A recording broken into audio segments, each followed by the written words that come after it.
Hi everybody. After some fiddling with my settings, I think I finally have this set up. I am trying to get this cross-streamed to TikTok and everything else, but of course that seems to be a pain in the ass that does not want to cooperate with me. Kind of like everything else in this life. 1 second, guys. I keep telling this one window to shrink and it's not listening. So be patient. I was not supposed to start this until about 20 minutes from now. So let me get TikTok set up. Hopefully it'll work. I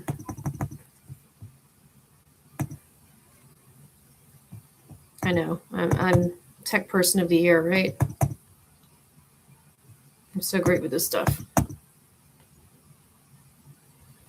So Michigan results are already starting to come in, which is why I decided to jump on early. Of course, this isn't Pennsylvania, so we won't be waiting a year to find out who wins this election. Again, TikTok, I'm really trying. It's going to be a pain in the ass for me.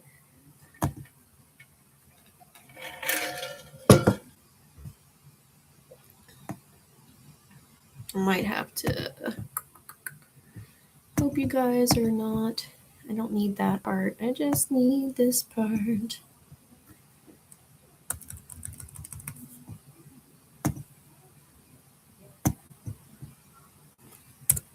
Oh my goodness, it's giving me a headache. So while you guys are being so patient with me, since nobody has come in yet, since I didn't announce this anyways, put the link.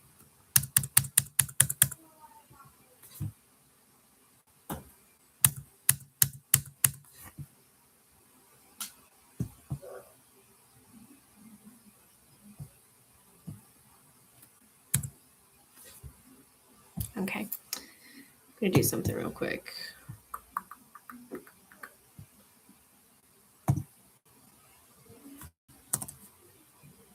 This is really a pain in the ass. Exit that. Again, I am just trying to set everything up to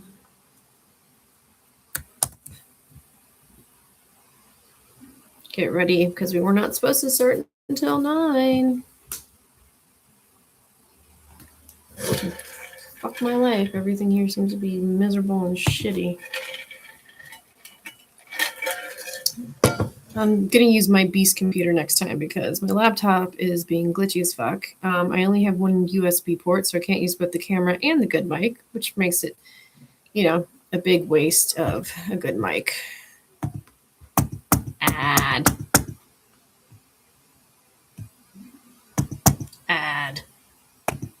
1 second, guys. Fuck TikTok.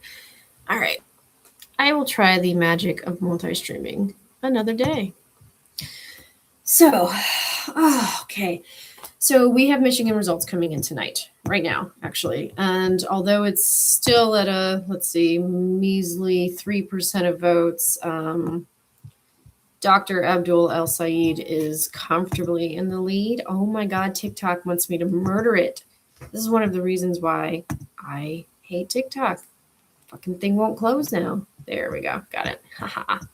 Fuck TikTok. Apologies for the language, but if you've followed me for any period of time on social media, you knew that was going to be part of the deal. So we have 3% in, and it's obviously a very tiny amount, but we've got Abdul at 62% and Haley Stevens at 34%. Mallory McMorrow, of course, dropped out after ballots were already printed, so she's still on there and trailing with 3%. Why do I even do this? I know there's like a way you can ask questions here in the chat. All you have to do is subscribe, Right now, we're looking at results from Michigan, which are about 3% in, most in Grand Rapids so far. And we have Abdul El Sayed in a comfortable lead. I feel like news people must get so like tired of repeating that over and over again on election night. And again, they're pretty much robots and zombies at this point. So with 4% in, we have 62% Dr. El Sayed to Haley Stevens's 34%. So that's nice. Let's see, because we don't have just the Michigan race today either. We have the Michigan race. We have Virginia elections for Congress primary were today. I interviewed a couple of candidates that are running in Virginia congressional districts, including the first district, which is very competitive, including Salam Bati. And you can find that full interview in the clips at my website at mesoscalenews.com or here on YouTube in the shorts section. And we're now at 5%, and Dr. El Sayed is widening his gap. I feel like we should announce these like racehorses. Like, here comes El Sayed on the number 5, and he's coming in from Grand Rapids with 64%. Hopefully, because Michigan is so prompt, we will get these results tonight, and it won't be 5 years from now like it is in Pennsylvania and sometimes in Florida.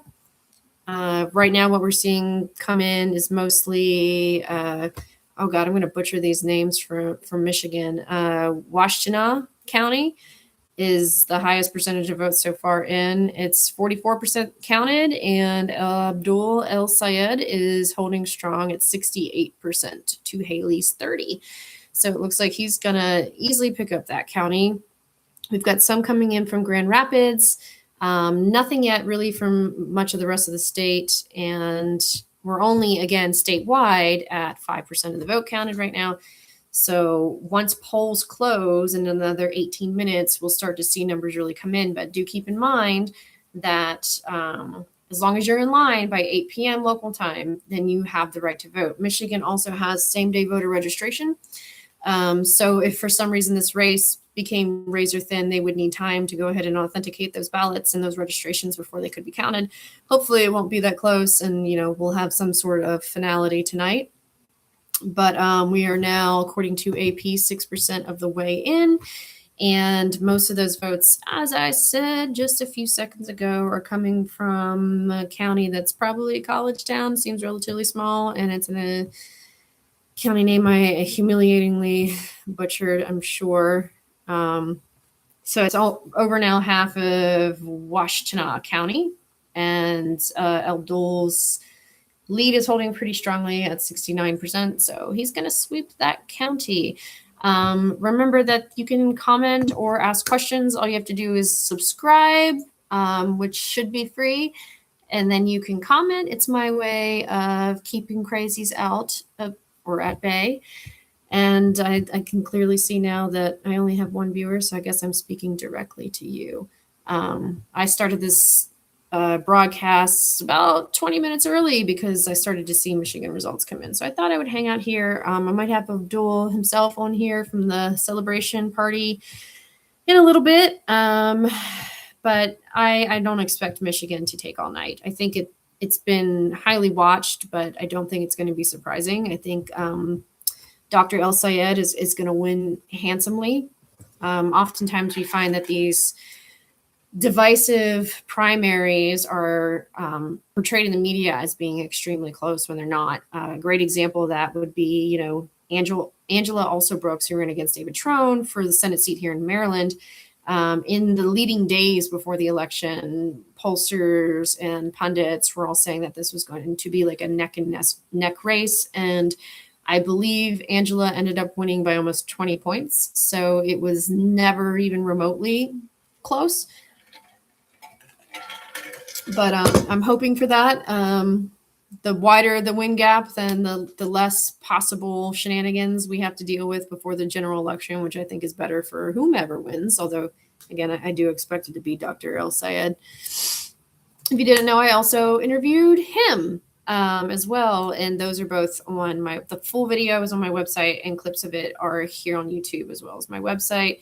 You can also follow me at all of the other things like Instagram and Threads and Facebook, which I never check the comments on because it is a vile cesspool of filth. And obviously Twitter, where I have the largest following of a couple 100,000 people, and it's also a horrible cesspool of filth. And TikTok, which I couldn't get to work on the multi-stream tonight because, of course, I'm technology person of the year, but I don't know how to work a multi-stream. But to be fair, this is my first solo stream. I've always been invited to other people's and just kind of like jumped on and let them do the management and the advertising stuff. So I kind of botched this one, but whoever, I wish I could see who's here so that we could like hang out and talk. It would be more casual. I don't know if you guys can like ask to jump. Internet. That would be pretty cool. Let's see. All right. No change in the vote counts now, but we can also see what's going on in Virginia tonight. Couple of contested primaries there. I believe those polls closed 45 minutes ago, so those should start to be coming in. And we have a lot of winners are already being declared. Let me skip to the Democrats. Oh, they have already declared S. Taylor as the winner of District 1 in Virginia, which is an upset because Salam Badi, who I interviewed, had the majority of the relevant and local and statewide endorsements.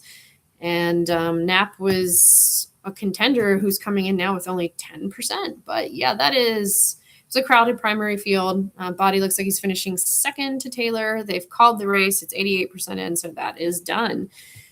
Most of the Democrats running either weren't contested or their primaries were blowouts. Let's see if there's anything shocking here. No, not really. Jay Powers looks like they're going to win the District 9th, which is the closest contested primary race in Virginia this time around. He got 50.2%, so that's pretty cool. We have a couple of races in Missouri tonight, and we have Cori Bush is running for her seat back that she lost in 2024 after then record spending by AIPAC to oust her for an Israeli-friendly candidate, and that's exactly what he has been. And so I'm really hoping that despite the lack of publicity that her campaign has gotten compared to the Michigan race and a few others, that she will come in and kick some ass. Let's see. They've already called to Missouri a no on the congressional district approval amendment. Let's see. House results, governor results. Let's check. See, Missouri's Central Time, I think. So they're probably also not completely wrapped up yet. And for some reason, Missouri is not an option in the state pull down, which is stupid. It goes straight from Mississippi to Oregon. Okay, I think NBC News needs to learn its state results. Let's see. We got, another crazy thing that's happening that I can't believe, like, also flew under the radar. Their polls won't close for several more hours, but Washington State is voting on an obscene ballot measure tonight as to whether or not to allow or to require, rather, inspection of just girls' genitals as young as age 5 all the way through college if they want to play sports. It does not say that there are limits on who can demand a general inspection, who's permitted to do it. It does not limit it to doctors or school staff. There is absolutely no additional language on who's allowed to view the genitals of 5-year-olds to allow them to play school sports. It is I don't know how that got on the ballot. I don't know what their process is in Washington, but it's offensive. It's disgusting. It's going to lead to a lot of child sex abuse in the public school system if it passes. So I'm hoping that's a resounding no. The trans panic that we've seen in the United States is really, it's out of hand, and to the point where you would allow school officials to force little girls to pull down their pants and see their vaginas in order for them to play, second grade soccer at their school is disgusting and vile, and really kind of makes children far more vulnerable to pedophilia than it does protect them from a 5-year-old child who might identify as a different gender, which this is absurd and ridiculous, and somebody really needs to put a stop to this. I know it's like the whole unite around a common enemy thing, and they always choose the most marginalized communities because they're marginalized. They don't have the resources or the public support in order to really fight back. That's why people like us who are not trans have to join them in that fight and listen to them and fight for their rights the same as we did for women's, because at one point women were the marginalized community. Michigan update, not that big, more votes are in. Starting to get a little bit of some in Wayne County, not a whole lot, but we are now at 6%, and Abdul is still holding comfortably at 61.5% to Haley Stevens is 35%.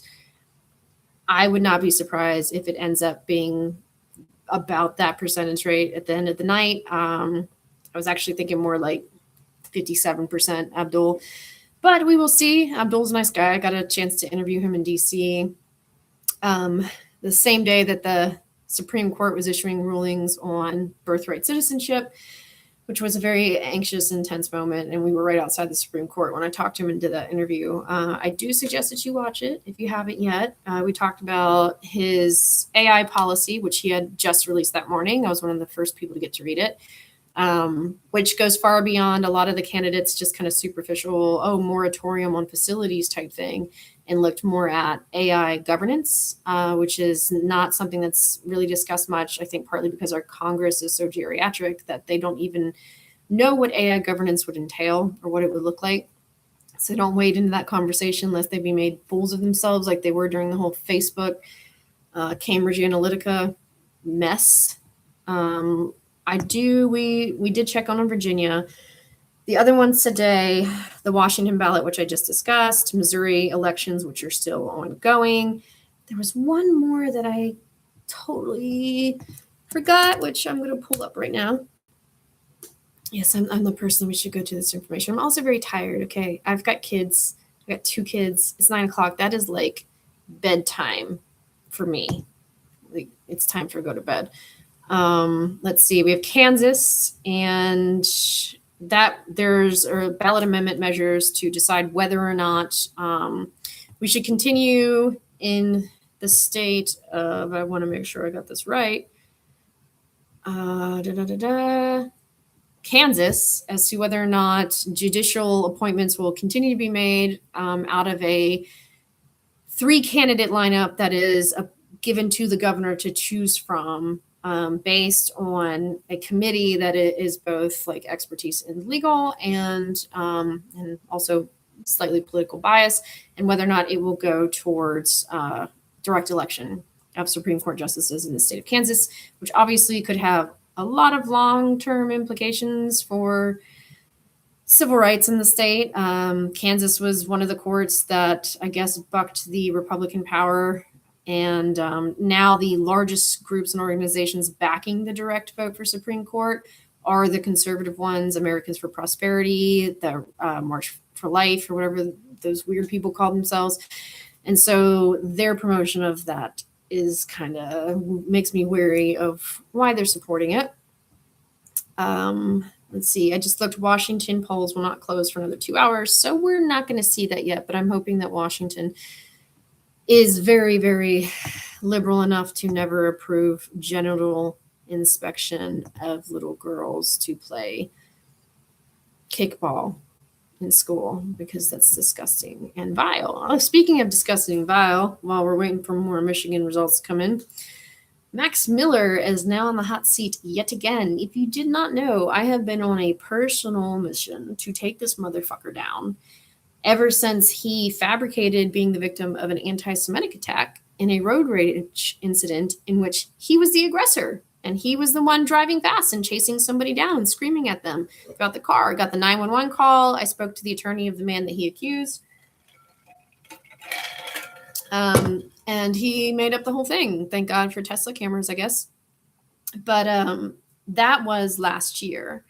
And a few months ago, news broke about the extent of the abuse that he had subjected his wife to. And his wife is the daughter of Ohio Senator Moreno.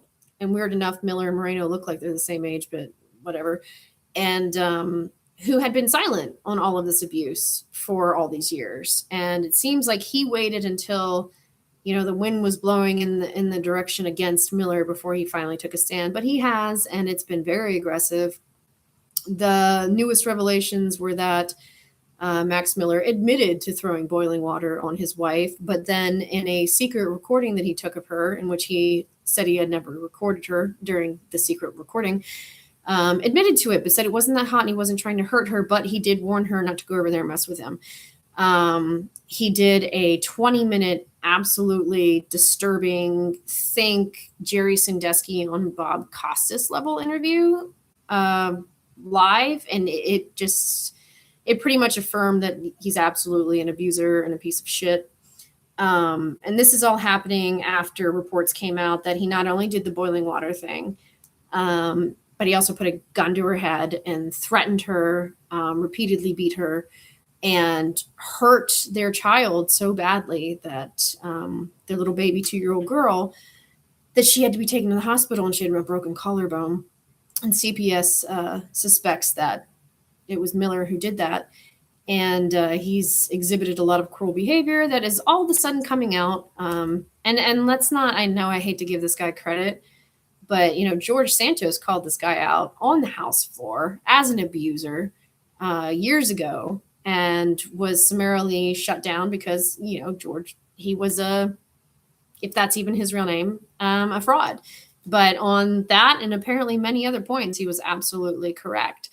And after this 20-minute video of him being a total abusive piece of shit came out, he decided to get revenge on his wife again by leaking a trove of what he said were legal documents online, one of which included nude photographs of his 2-year-old daughter with her genitals visible, and claimed it was a terrible mistake.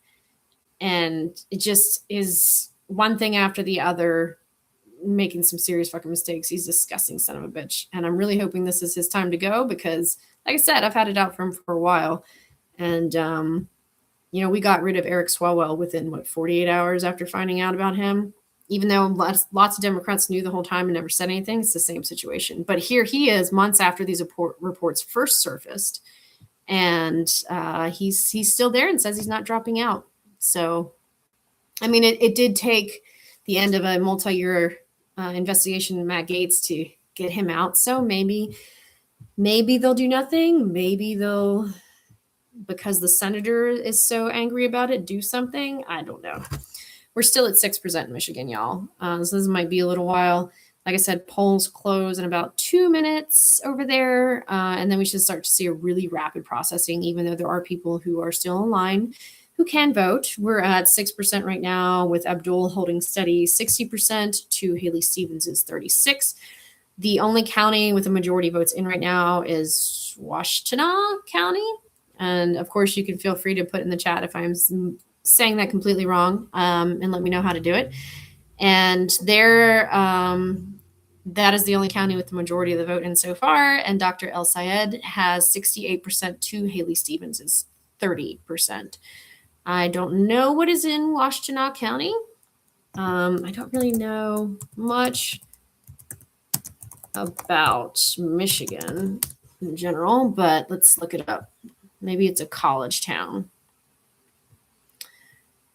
It's in Ann Arbor, so that's not surprising at all. It's one of the most liberal and progressive places in Michigan, and he needs numbers like that, like what did I say it was?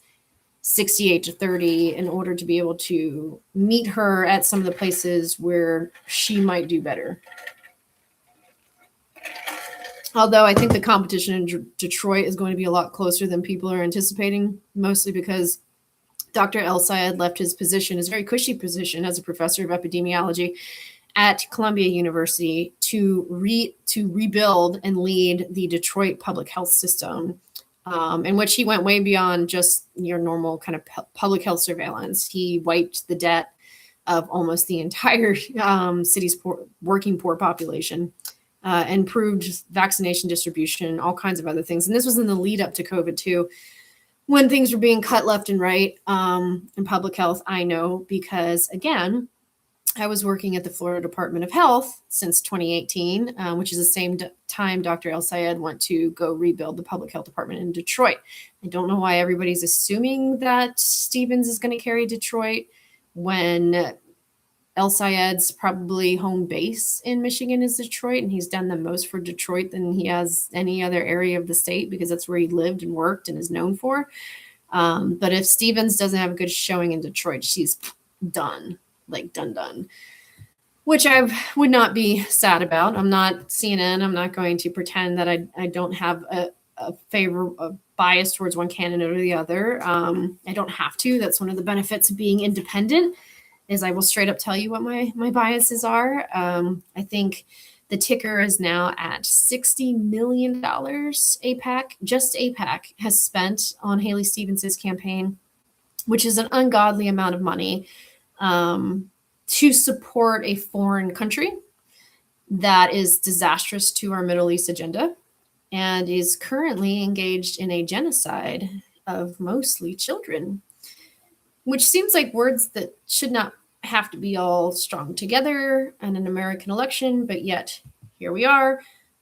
So polls just closed and we are now jumping like crazy on the numbers. We went from 6% to 16% counted. Let's see where those are coming in from. Dr. El Sayed still with a huge and healthy lead. It looks like a lot of them came in from Detroit, or the Detroit area, Oakland County. I'm assuming that's where Detroit is, or that it's part of it or a suburb of it. But she's not doing as well there as I know they were hoping. It's about neck and neck right now. She was supposed to win Detroit 80-20, and right now they're at 49 and 47%. So we will see about that. And they're 60% counted. So that, I mean, they don't provide the precinct level data to us. Only Steve Kornacki at CNN with the giant map gets to do that, apparently. We could, but I don't have that giant map space behind me to project onto. But so far, we're going to get another jump here in a few seconds from the western side of the state. And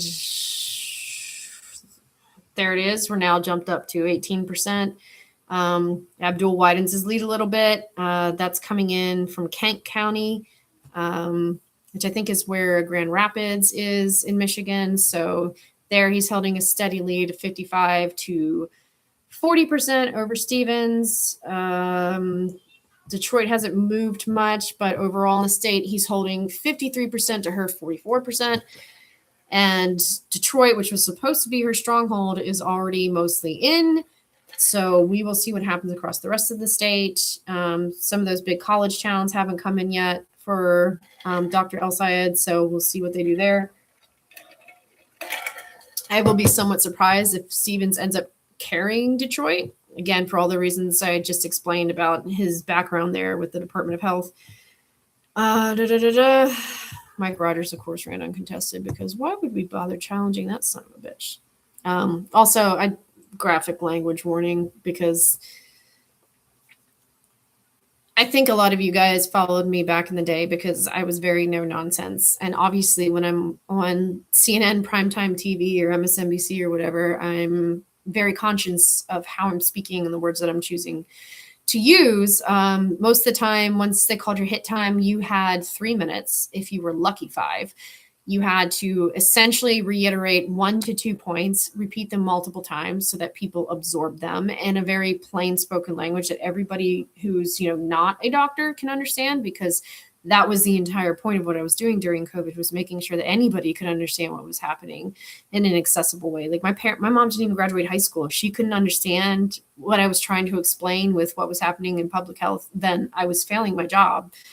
And so, that was how you guys were used to seeing me, but in real life, I do curse like a sailor, and I don't have any reticence in being colorful in my language, especially when I'm talking about people like that motherfucker Max Miller, who beats, burns, holds a gun to his wife's head, threatens her, and breaks his baby's collarbone, and then releases pictures of her nude online to the whole world that show her genitals, 2-year-old baby, and then is like, "Whoops, sorry." So yeah, he can fuck off and die for all that I care. But yeah, I'll never not tell you what I'm thinking. I'm having a rum and coke while we're waiting for more of Michigan to come in. It looks like Detroit's not going to have too much more to tell us, which is bad for Haley Stevens, good for Dr. El Sayed. We can go back in and check on the other states that are holding elections, including Missouri, where Cori Bush is running to get her seat back in St. Louis. I don't want to go to the New York Times. And NBC just forgot that Missouri existed. So, and of course, NPR is not covering it. And that's fantastic. Have you guys ever noticed that like the news resources that we have are so fragmented and shitty? Lately, just that was 5th Congressional District. I didn't want to look at that. So I believe she's in the 1st. Oh, wow. They have already called it for Wesley Bell by a lot. 70 to 25%. God, there really is no fucking justice in the world. Cori Bush was one of our best congresswomen. AIPAC targeted mostly women of color and people of color, which I'm sure is a total coincidence. But AIPAC went after her for not supporting the genocide. And then they put in Wesley Bell, who's been a good little lapdog. And now she has lost by, it's only 26% of the votes in, but obviously from the geography of where it's coming from, they know what's going to happen. And that is a brutal loss for one hell of a representative that we had in her. Let's see. We're waiting on the Washington state election results for that ballot initiative, but their polls will not close until I believe 11 o'clock Eastern time. So that's a few hours from now. I probably won't be up that late. Like I said, I got kids. I'm tired. We're holding steady in Michigan right now. Still at about 18% and waiting to see how much more we have. The only places right now where Stevens is really leading are places I've never heard of. Iosco County. Maybe some of y'all can comment if you know what's in Iosco County, but they're almost done and there's only 908 votes. So I don't think that's going to meet what Stevens needs. And there's also tiny ones like Kalkaska County, which El Sayed is ahead of, and they're almost done and they have like 300 votes in. So a lot of hyper rural counties in Michigan. I was not aware of that. Also, a lot of counties in general must have some really tiny counties. Yes, JC, it is insane that Cori Bush lost. Not only lost that badly that quickly. I mean, I've heard I didn't even realize that she was running again until like 2 weeks ago because I've heard effectively nothing about her campaign. Not nearly the level of attention that the Michigan Senate race has gotten, or, a few other big races along the way. And that's really scary and disappointing that such a esteemed member of Congress was basically kicked out by an AIPAC stooge. And when she comes back, all these people that vowed to fight with her with the same fervor that they did, Jasmine Crockett, just didn't fucking show up. But we are still, Michigan I'm kind of surprised, is stalling with those results at 17%. But Abdul holding a steady 10-point lead. None of these have changed much. I really just want to see the Washington results because I am disturbed by the idea of any random person demanding a genital inspection of a little girl's genitals just to, play school sports. I'm appalled that Washington State, if they do petitions by signatures, actually managed to get enough people to say, oh, yes, I think that's a good thing that we should do in order to put it on the ballot. That's absolutely wild to me. I'm also disappointed that Salam lost in Virginia's first district, though he put out a good showing considering how much PAC money was thrown up against him. Kansas, I actually don't know if Kansas is in Central. I believe they're in Central Time, so their polls might be closed. Let's see what they are doing with that ballot measure. Nobody nationally is watching Kansas voting, just locals. Remember when like the Times and CNN used to go out and report on every state, every race in every state back when they could, fund newsrooms. But for the latest election results, click here. They renewed their parks and something sales tax. Let's see. Accessory elections, citizen amendments. One of them failed. Eliminate income tax failed. Oh, look at that, Missouri. Good for you. You know that that's a trap. So as of right now, Missouri Amendment 5, which would have eliminated income tax across the state, has failed miserably, 84% to 16%, which is a terrible idea, and nobody should be doing that. Let's see. Why don't they have... Wait, that is Missouri. Wait, no. Sorry, this is Kansas. I don't know why it says MO U.S. House. Whatever it is. Kansas voted against eliminating their sales tax, their income tax, which is great because that's a stupid fucking thing to try to do. And then we have Washington that we're waiting on. We already know Cory Bush lost, which is bullshit. I'm frankly surprised that it's as big of a margin as it is. That's something awful. I don't know what is taking Michigan so long here. I know it seems like I'm saying long when they have 17% of the vote in at 9/12, but usually they're faster than that. But really, they have the Ann Arbor area, a tiny bit of Grand Rapids, and most of Detroit, and that's about it. They don't really have any votes coming in from the majority of their counties. So I don't believe Michigan is split time zones. Are they all in Eastern or Central? Let me see.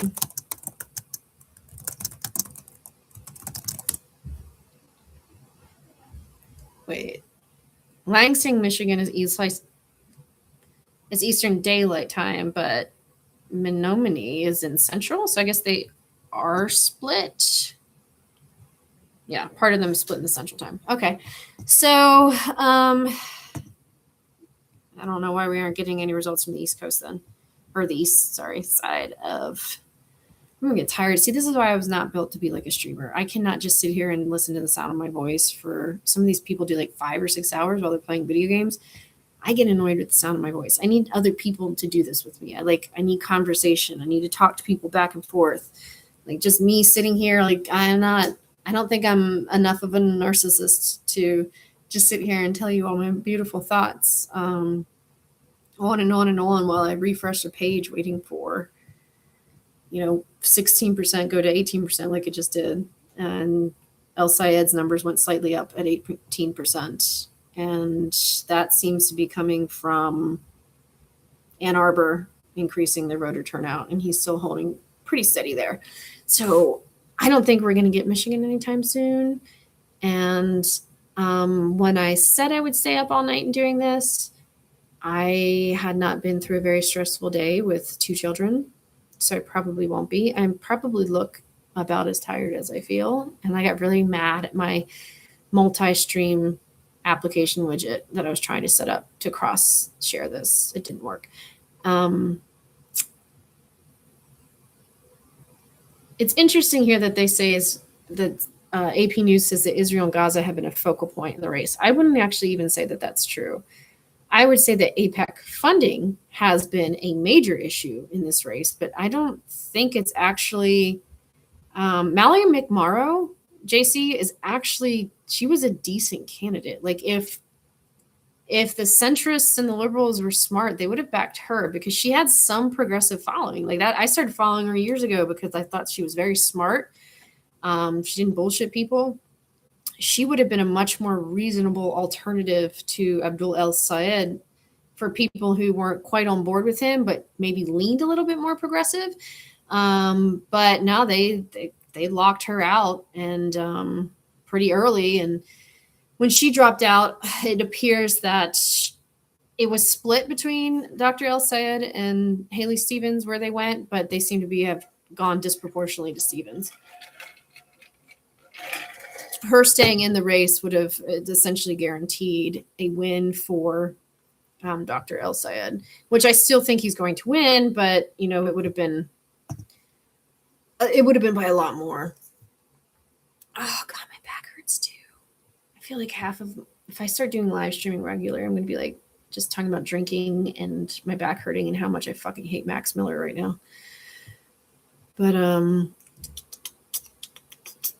nothing's really changing here, guys. I wish I had like better stuff to do. I think that's, how we make fun of like CNN and Steve Konecki because he has this giant maps, which I love and appreciate as a geographer, because he goes into like the precinct level data. It's like, you have to fill the fucking time with something. Like if there's no new information, there's no data and statistics coming in, you have to talk about something. And, I can talk about how much I hate Max Miller, blah, blah, blah, but I don't have anything else to fill the time with. I do have a green screen behind me. I know you can see my bed though. Normally I have the backdrop, a really nice backdrop for it, but it's being washed right now and I stretch it out really nice. It's got maps and stuff on it. But this is a green screen right here. It's blue and green. But even at that point, those are supposed to be interactive maps. And I've been to CNN's newsroom in Washington, D.C. I did a whole bunch of interviews there. And it is a beautiful space. It is really like two giant like white screens that are, touch screen projections. And, you get to move around and zoom in and stuff. I'm not going to lie. I would be like a kid in a candy shop if I ever got the opportunity to do that. Because obviously as a geographer, I love this shit. But I really think we make fun of him, but he's just excited about what he does, and there's nothing wrong with that. And he's got to fill the fucking time. They keep going to him during their live coverage. I remember that. They'd be like, hey, Steve, what's going on with the map? And he'd be like, well, let's look at a precinct 13279. In 2016, we had 37 voters turn out here with a Democratic lead of 8 points. And, this year we've got 36. So we're not sure what that means. And you just got to fill up the fucking time, man. And you use your newsy voice. Like, for this year's election, we expect that the voter turnout will be suppressed. Tune in at 8 p.m. for more information. Yes, I double majored in journalism, so I'm aware of what the newsy voice sounds like and how ridiculous it is, and I do know how to turn it on and off, but I don't because I feel like there's a sense of inauthenticity to it. Plus, when I was in journalism school, they basically said that, anybody who has the slightest hint of a Southern accent is going to be perceived by people as being stupid. And so I was one of like 3 kids from the South that was there who had a noticeable Southern accent. And it's kind of like our professors made it a special mission to like beat it out of us. One of them has since gone back and like fully embraced his accent, but he went back to work in Alabama. So, Alabama expects their news people to speak Alabamian. And I actively suppress mine, especially when I'm in the media. When I was doing all those live TV news interviews, sometimes I've noticed my mom and my stuff would be like, you're talking a little strange. You say words a little different. I was like, I'm really trying to enunciate words that I know as a person who grew up in South Mississippi that I'm not great with. And it goes back to being like basically told that people with Southern accents in the news media are perceived to be stupid. And I think there's some venues where people have gotten away from that a little bit. Independent journalism, absolutely. I don't think anybody judges independent journalists, but you still don't see, primetime CNN or MSNBC or Fox people have an actual real Southern drawl. You'll get the folksy fake shit. Maybe you'll get a Virginia accent, but you're not going to have that ugly, gritty, dirty South Mississippi accent that when I moved there at 9 years old, I couldn't even understand. And I almost flunked out a whole grade because I didn't know what people were saying. It was rough. And we still haven't moved to Michigan, guys. I feel like it's just a waiting, refresh game. And you can certainly do it without my voice in the background. Oh, something moved. And in Haley Stevens' direction. Wasn't Detroit, because they're still 49-48. The heck is in St. Joseph County? That one just came in, and she's only winning by 2 points, but, whatever. Yeah, Detroit is being uncharacteristically slow. They do have 60% in, and it is very close. It's basically 50-48. Haley Stevens essentially needs a huge margin in Detroit to have any hope to win this at all. And despite what a lot of people have said, I don't think she's going to get it, considering all that Dr. El Sayed did as the director of public health for the city of Detroit. But the lead has narrowed. It's now 53-44. Remember I said I thought it'd be 56-57? We'll see. A lot of these college towns are very little in too. You got Kent County, that's Grand Rapids. That's 55 right now for El Sayed. Washtenaw, which is where Ann Arbor is still only 50% of the way in, and he's got a 37-point lead on her there. Not a lot of universities, small towns in Michigan. I almost went to University of Michigan at Ann Arbor for my PhD because my master's advisor, who left me to go work at the UN, really pushed for it, but I wasn't as interested in it. It had been more policy stuff, and at the time I was much more interested in pursuing the science. So I went to Florida State to do the science, which, maybe I shouldn't have. I often wonder that because I had other options too. I got into the University of South Carolina to work with Susan Cutter, who does a lot of disaster resilience, data training and modeling, and hazard data modeling and training, risk calculations, things like that. And I find that all very fascinating and interesting. But I ended up going to Florida State because I wanted to focus specifically in paleotempestology, which is the study of hurricane frequency, intensity, and geographic distribution over the Holocene using paleoproxy data. And it's just basically like a fancy way of saying I studied how hurricanes changed over the last 12,000 years using marshes and coral and trees. But that led to my position at the Florida Department of Health, which ruined my life, cost me my career, which I'm still trying to get back, which I almost got back twice. I don't know if you guys know that. So after 3 years of trying really hard to get a career in my field, again, which for whistleblowers, they'll all tell you that's just never going to happen, I finally got a federal job doing climate work under a new program that Biden had started for climate justice. And I fucking loved it. I loved it so much. I worked with newly arrived African immigrants from French-speaking countries. So, je parle français. So I got to use my Cajun French, which actually was not so different from some of the different dialects of African French. And I got to help them. I got to do climate justice work. I had a steady paycheck. That was really awesome. And then in April of last year, Doge cut the entire program. I mean, climate justice had virtually no chance of survival under that administration. It was a wonder why they didn't do it until the end of April, probably because it was such a small program. It didn't pop up on the radar earlier. But because they had fired pretty much all of the NOAA climate people in February, all the climate jobs in the DC area had already been swept up by the first rounds of firing. So I was kind of fucked. But then I got lucky, as I sometimes do.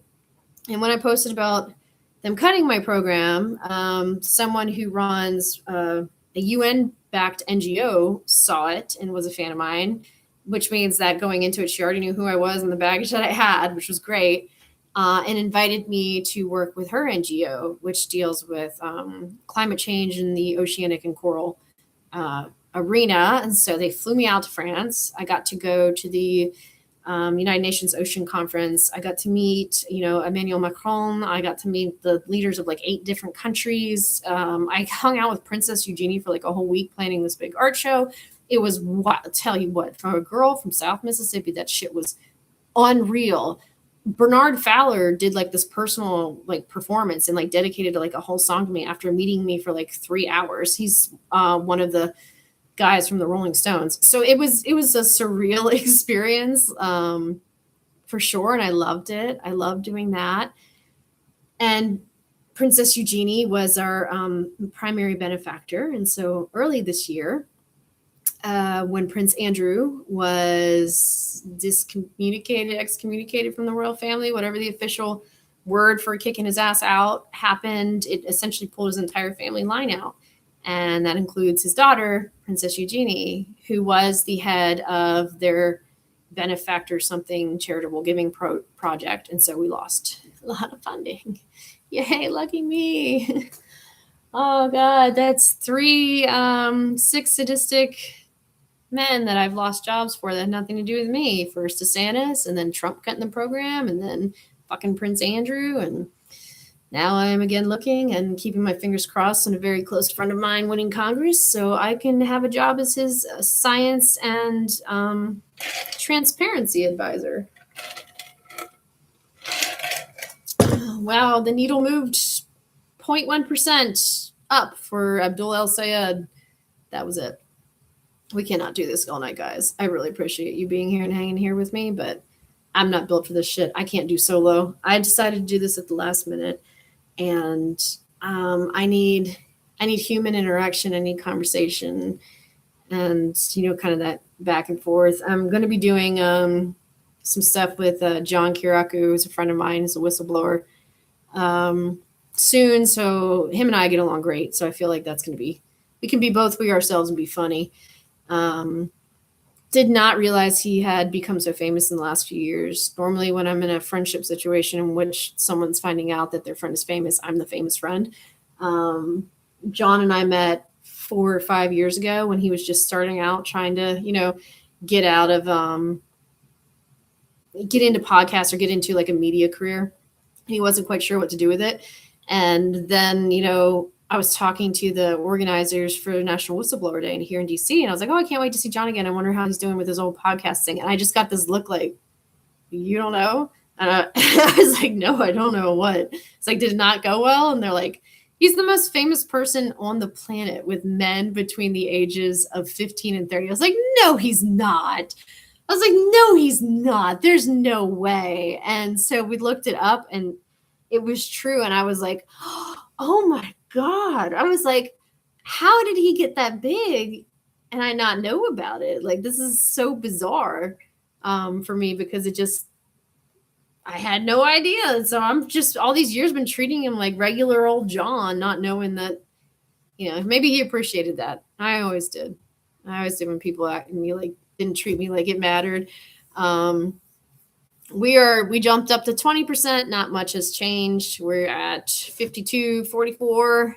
Let me see where those results came in. From Detroit. So that was an additional 10% of the county. So we're now at 70% in Detroit. But the margin has actually narrowed in favor of Dr. El Sayed. So that is not good for Stevens. If she doesn't get 60% of Detroit, I mean, minimum, she's toast, and she's going down right now as more votes come in. But I have a feeling at this pace, it's already half an hour past, and they're only like 20% in. It might be quite a while until Michigan comes in. And since they've already called the other races I was looking for, so they called Virginia's first. They called Cori Bush's almost immediately, which is very disheartening. We're not going to find out about Washington until late tonight, but I am having faith that the alleged conservative movement in Washington is not going to vote for general inspection of young girls as young as 5 just to do sports at school. They don't even have sexually segregated sports in school at that age. That's why I also don't understand. Like, when I was in school, in middle school, we still had co-ed soccer. Like, that's what we played. There wasn't enough difference between the boys and the girls to justify having different sports. And rec soccer all the way through my high school was co-ed, and I actually enjoyed it because I like to beat the shit out of the guys, to be honest. And but I was also a goalie, so I didn't have as much of the physicality interaction as some people did. But we jumped to 22. Not much has changed. That was not from Detroit. That was from somewhere else that is not showing up. Some of that came from Washtenaw County, but the margins there are still like really good. His margin's been cut a little bit in Kent County, which is where Grand Rapids is, but it's still 55-40. And Detroit's still at 70 with less than 2 points apart. Wayne County a little bit came in, but not much. Yeah, it's weird how little is actually in there. Maybe we'll get some of this soon. I am tired. So remember, Michigan won. It was called Cory Bush lost. Washington won't be till later. Kansas voted against the ballot measure to eliminate income taxes. I think there was another one about this direct Supreme Court elections that I don't think that one was that Kansas has come in yet, or was that Missouri? Let me double check it. Kansas voting for reproductive or for their direct. Oh God, they got Van Jones who's going to tell us about the dangers of the far left and the DSA and how we're hijacking the party. Like, here's the thing.